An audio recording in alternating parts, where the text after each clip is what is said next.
So Gamescom started earlier this week, and we finally got a new trailer for Stalker 2, and it looks a little rough.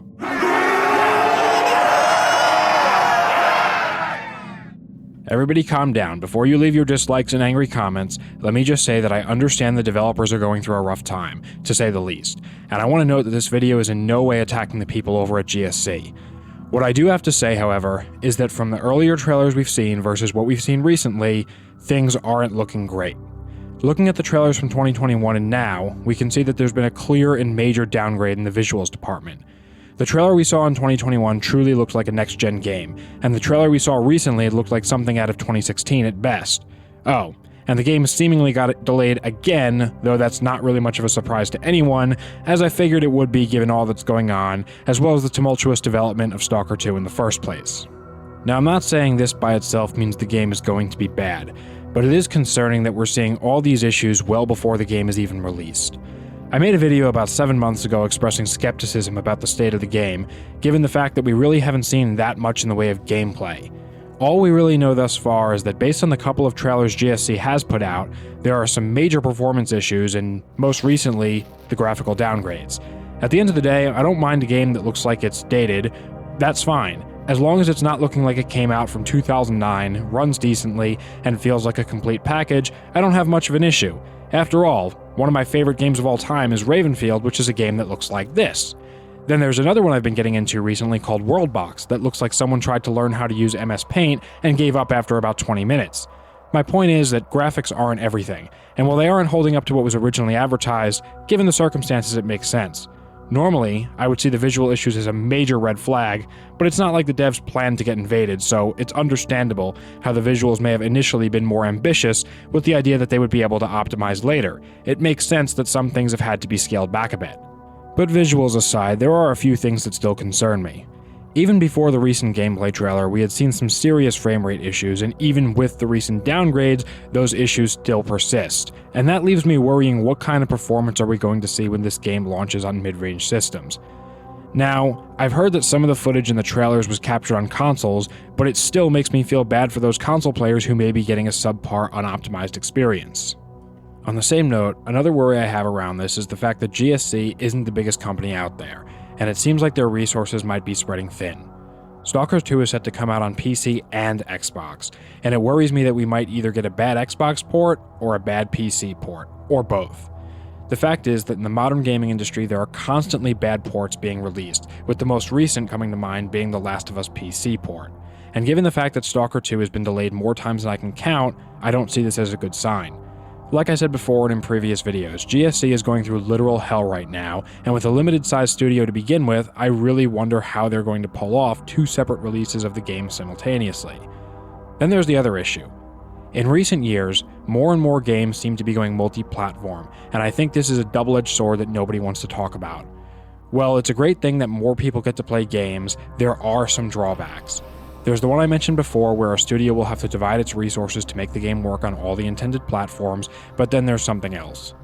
When it comes to PCs, games can generally be a bit more ambitious in what they do, as PCs aren't limited by the firmly set system requirements that consoles are.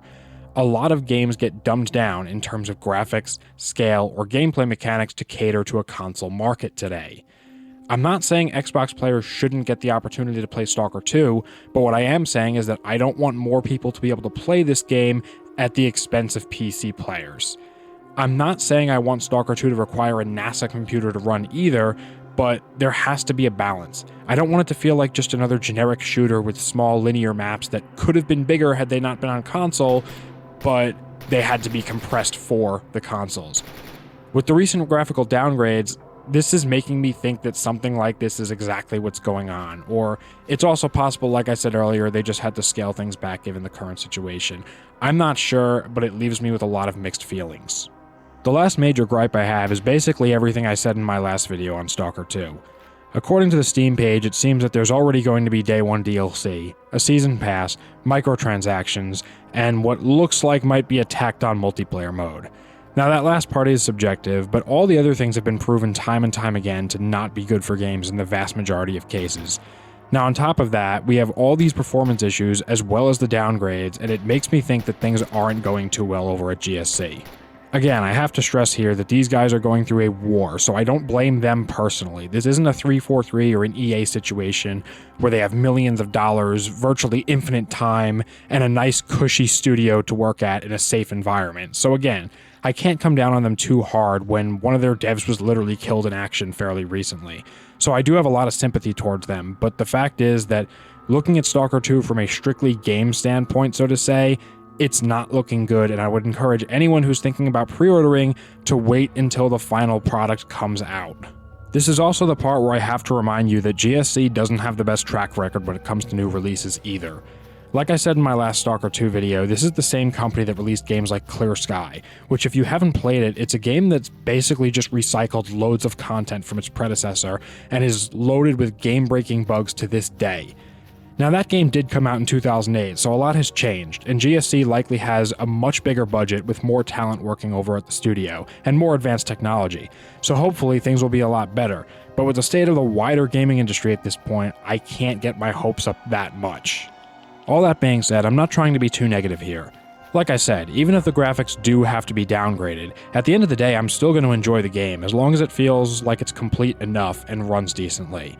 I'm just skeptical at this point because so far what we've seen, it doesn't seem to be the case. But who knows, with another delay or two, maybe they'll be able to pull it off. I do have to give GSC a massive amount of credit for delaying this game as much as they have. They could have easily released it a year or even 2 years ago and probably would have made a good profit off of it. So the fact that they're willing to delay it to try to give the fans a good product is commendable. In fact, if this game comes out at all in a working, well-polished state, it would be nothing short of a miracle given the circumstances, and I think that's all we hope for. But that's just my thoughts on Stalker 2 thus far. Leave a like on the video if you enjoyed, and please, let me know what you think in the comments section below. As always, thanks for watching, have a great day, and stay safe. Goodbye, guys.